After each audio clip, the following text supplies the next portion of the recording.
got all the money. She'd run on over to Dad. She'd go get her quarter. She'd go get her ice cream. She was a happy camper. Question, what did she learn about money?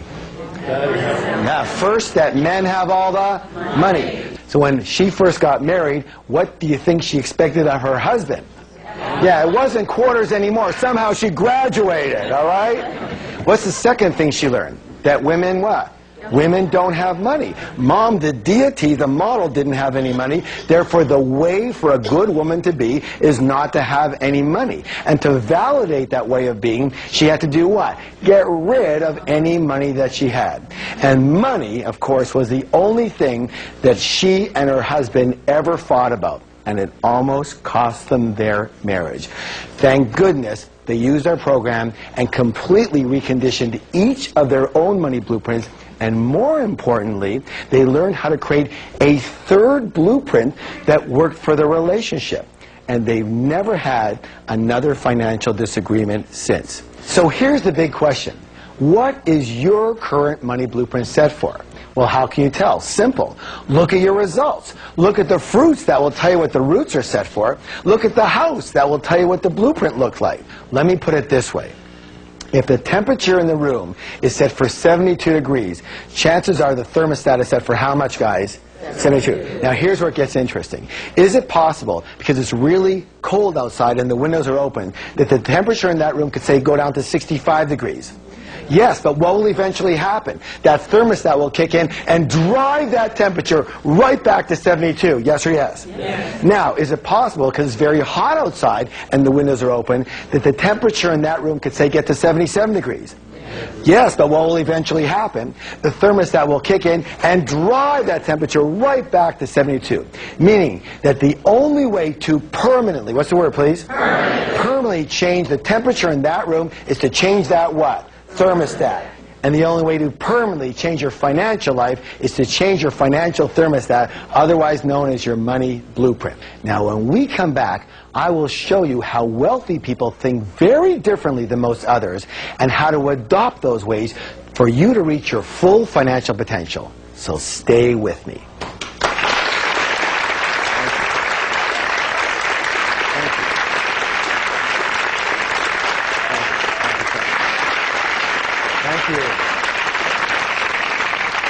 We call the process of manifestation. Do you remember? Your thoughts lead to your feelings, which lead to your actions, which lead to your results.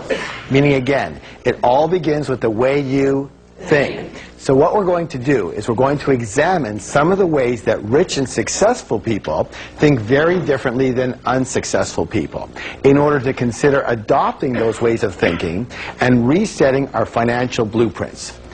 Now, we're going to call these ways of thinking wealth secrets. Good or good? Good. All right, let's begin. Rich and successful people believe, I create my life. And unsuccessful people believe, life happens to me.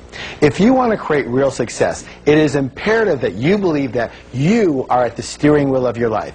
You have to believe that you are the one who creates your success, you are the one who creates your mediocrity, and you are the one creating any financial struggle. But instead of taking full responsibility for their lives, most people instead, they play the role of the victim. What's it say, please?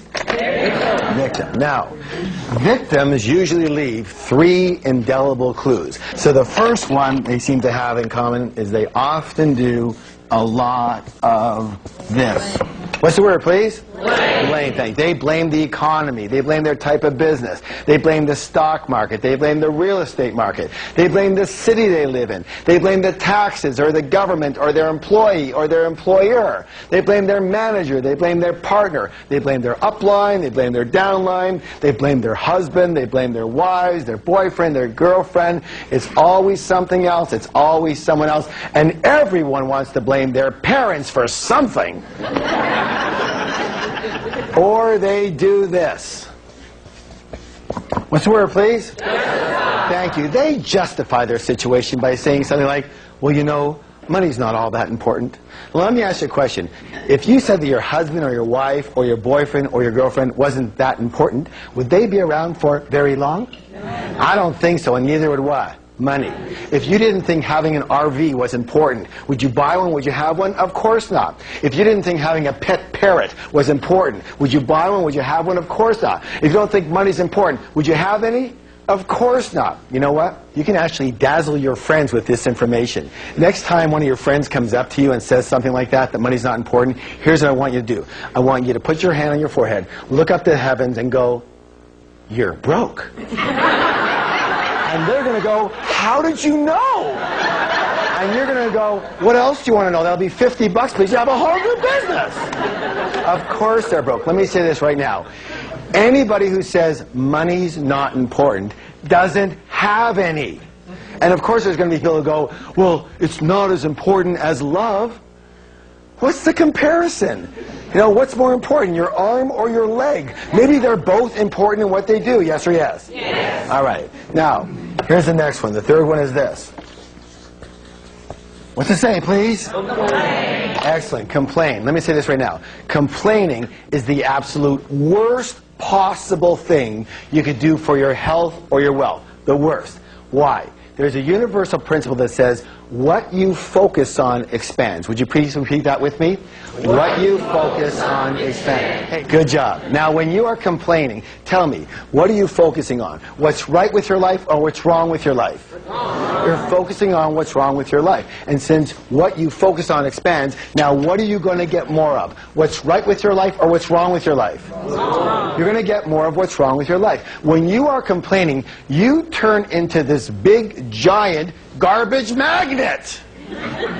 And have you ever noticed that complainers usually have a crummy life? Yes? And they go, "Well, of course I complain. Look how crummy my life is."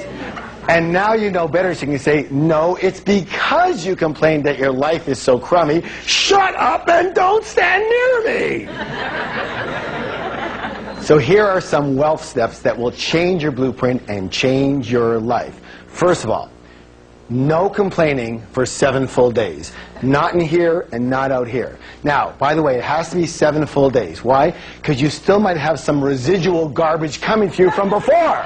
Because garbage doesn't travel at the speed of light, you know. It travels at the speed of garbage, and it's really, really slow. Okay, yes? Now, here's what you have to understand. It's your choice. Say, "It's my choice." It's my choice. You can be a victim or you can be rich, but you cannot be both. So you choose. Because every single time that you blame or you justify or you complain, you are slitting not only your financial throat, but your happiness and your health throat as well. Let me give you another wealth step along with this one. This is very simple. Start taking full responsibility for everything that is happening in your life, especially when it comes to your money. Good or good? Good. All right. Let's do a declaration together. Are you ready? Yes. Okay, here it goes. It says this. I am creating the exact level of my financial success. Let me hear you. I am creating the exact level of my financial success. Excellent. Next, we're going to do an exercise. Here's what I want you to do. I want you to think of your financial goals in terms of 2 things. The first one is in terms of, let's say, income. What's the word, please? Income. And the second one is in terms of your net worth. So take a moment just to think about this, everyone.